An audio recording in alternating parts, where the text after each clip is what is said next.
দুপুরবেলা একটি ভিডিওতে আপনাদের জানিয়েছিলাম পুরুলিয়াতে হনুমান মন্দিরে ভাঙচুরের ঘটনায় 4 জন বিজেপি কর্মী নেতাকর্মী গ্রেপ্তার হয়েছে এবং তারা কিন্তু কেউই মুসলিম নয়। এই ঘটনায় যদি এটা ধরা না পড়তো তাহলে হিন্দু মুসলিম করে এই রামনবমীর দিনেই বিভিন্ন মসজিদে হামলা হতো। আজকে সুষ্ঠুভাবে যেহেতু নির্বাচন আছে, ফলে নির্বাচনের আগে বিজেপি কোনো রকম দাঙ্গা হাঙ্গামার নেয়নি নিজেদের ইমেজ খারাপ হয়ে যাবে বলে।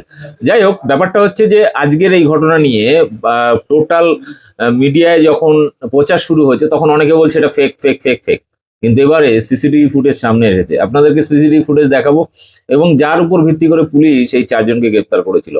এখন টানাপোড়েন শুরু হয়েছে বিজেপি তৃণমূলের মধ্যে এবং আদিবাসী এলাকা যেহেতু, ফলে সেখানে অজিত মাহাতোর ছেলে বিশ্বজিৎ মাহাতো যেহেতু প্রার্থী হয়েছেন, ফলে সেখানে দাঁড়িয়ে একটা সাম্প্রদায়িক সমীকরণ খেলার চেষ্টা করছেন। এই নিয়ে দুপক্ষের মধ্যে বাদানুবাদ, কিন্তু সমস্ত জল্পনা জল ঢেলে দিয়েছে সিসিটিভি ফুটেজ, এবং এই সিসিটিভি ফুটেজ থেকেই কিন্তু পুলিশ চিহ্নিত করেছে এবং ধরেছে 4 জন বিজেপি নেতাকর্মী। দেখুন ক্লিপিংসটি এবং ব্যাপক শেয়ার করুন। বেগুনকোদরের হনুমান মূর্তি ভাঙচুরের ঘটনায় গ্রেপ্তার 4 জনকে তোলা হলো পুরুলিয়া জেলা আদালতে। ধর্মীয় ভাবাবেগে আঘাত এবং মূর্তি ভাঙচুরের ঘটনায় উত্তপ্ত পুরুলিয়ার বেগুনকোদর এলাকা। গত সোমবার রাতে বেগুনকোদর ও মুরগুমা সহ পার্শ্ববর্তী এলাকার বেশ কিছু গ্রামে হনুমান মূর্তি ভাঙচুর এবং দুর্গা প্রতিমায় কালি লেপে দেওয়ার অভিযোগ ওঠে। এই ঘটনার প্রতিবাদে মঙ্গলবার সকাল থেকে সরব হন বজরং দল ও স্থানীয় হিন্দুত্ববাদী সংগঠনের সদস্যরা।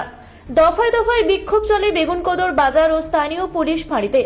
দাদা, বিক্ষোভ তো চালাতে হবে, কারণ আজ ধর্মের এইরকম যদি প্রত্যেকটা গ্রাম হয়, কাল দিন তো ঘরে ঘরে হবে, তখন হিন্দু যাবে কথা, সনাতন বাঁচবে কি করে? সিসিটিভি ফুটেজ ও স্থানীয় সূত্রের খবরের ভিত্তিতে বুধবার পুলিশ 4 জনকে গ্রেপ্তার করে। ধৃতরা হল গাড্ডু মাহাতো, অবিনাশ মাহাতো, কৃপানাথ মাহাতো এবং কিরিটি মাহাতো। বুধবারই ধৃতদের পুরুলিয়া জেলা আদালতে পেশ করা হয়েছে। এই চক্রে আরও কেউ জড়িত কিনা তা খতিয়ে দেখছে পুলিশ। ঘটনাটি নিছক দুষ্কৃতিমূলক নাকি এর পেছনে গভীর রাজনৈতিক ষড়যন্ত্র রয়েছে তা নিয়ে শুরু হয়েছে রাজনৈতিক চর্চা। ঘাসফুল শিবিরের দাবি, ধৃতরা বিজেপির সমর্থক, ভোটের মুখে রাজনৈতিক মেরুকরণ ও ফায়দা লুটতেই পরিকল্পিতভাবে এই ঘটনা ঘটানো হয়েছে। আজ এলাকার মানুষ সেটা বলছে, এলাকার মানুষ এই গাড্ডু মাহাতমে বিজেপি কর্মীকে পুলিশের হাতে তুলে দিয়েছে, পুলিশ তদন্ত চালাচ্ছে। তবে আমরা এটাই বলবো, মানুষ সচেতন থাকুক এবং হিন্দুত্ববাদী সংগঠনের যারা কার্যকর্তা আছে তাদেরকেও একটা বার্তা দিতে চাই যে আপনারা ঠিক করুন যে আপনারা হিন্দুত্বের জন্য লড়বেন নাকি আপনারা বিজেপির জন্য লড়বেন। গেরুয়া শিবির এই অভিযোগ সম্পূর্ণ অস্বীকার করেছে। তাদের পাল্টা দাবি, এই ঘটনার সাথে দলের কোনো সম্পর্ক নেই। এলাকায় জল্পনা ছড়িয়েছে যে ধৃতরা কর্মী নেতা অজিত প্রসাদ মাহাতোর সমর্থক হতে পারেন। আগামী নির্বাচনের প্রাক্কালে এই ঘটনা বিশেষ তাৎপর্যপূর্ণ হয়ে দাঁড়িয়েছে। জয়পুর আসনে কর্মী নেতা অজিত প্রসাদ মাহাতোর ছেলে বিশ্বজিৎ মাহাতোকে বিজেপি প্রার্থী করায় দলের অন্দরে ক্ষোভ তৈরি হয়েছে।